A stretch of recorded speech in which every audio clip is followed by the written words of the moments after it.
何せお天気任せ、微生物任せ、ムカデ任せなんで奇跡の一瞬が起きるのをひたすら待ってる。草を買っては積み重ねて蓋を開けて奇跡の瞬間を起きるのを待ってるっていう感じ。初めて蓋を開けた時のあの感じを見る人にもう味わってもらいたいなと思うと、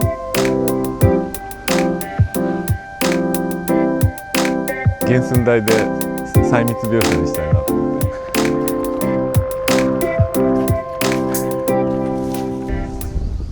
で、僕の場合はとりあえずなんかコンセプトを作って撮るとかっていうんじゃなくて、こう気になるものを見つけて撮ってみて、でその後さてこれは何が気になってたんだろうっていうのを後で自分で改めて解釈し直すみたいなプロセスで、っていうことはこの人はこれがやりたいんだろうなって言って、こうなんか逆にそれを組み立てていくコンセプトを先にコンセプトがあって、じゃあこういうのだからこういうのを作ってこれが出来上がりましたじゃなくて、その逆の手順でやっていく感じになるんだよね。87割る2は 43.5。今までもずっと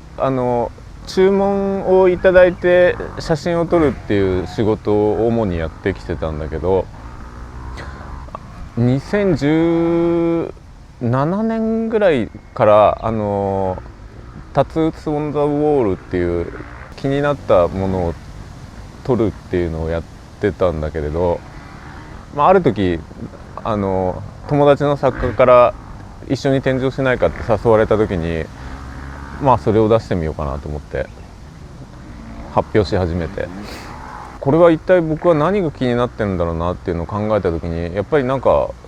昔から骨董品とかこう風雨にさらされたようなものとか、時間を経てこうシミができたり割れたり、そういうのがなんか好きだったんで、それ以外にも美術品工芸品とかでそういう人の手で作ったものも好きだったし、あとは断崖絶壁の地層の模様とか、あと化石とか、なんかそういったいろんなものが好きで、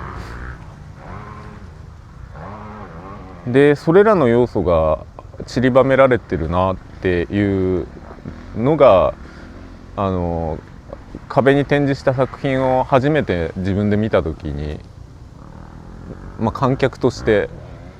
感じたことで、新たに再構成しているのかなっていう感じかな。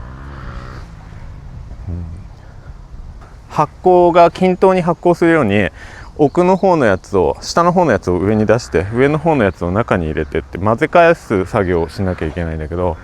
それでここの前の蓋が取れるようになってるね。これ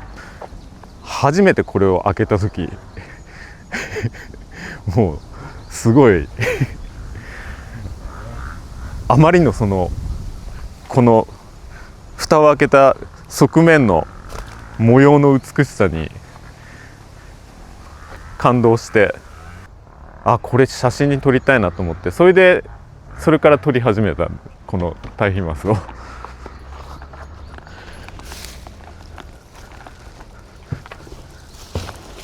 やっぱりそういう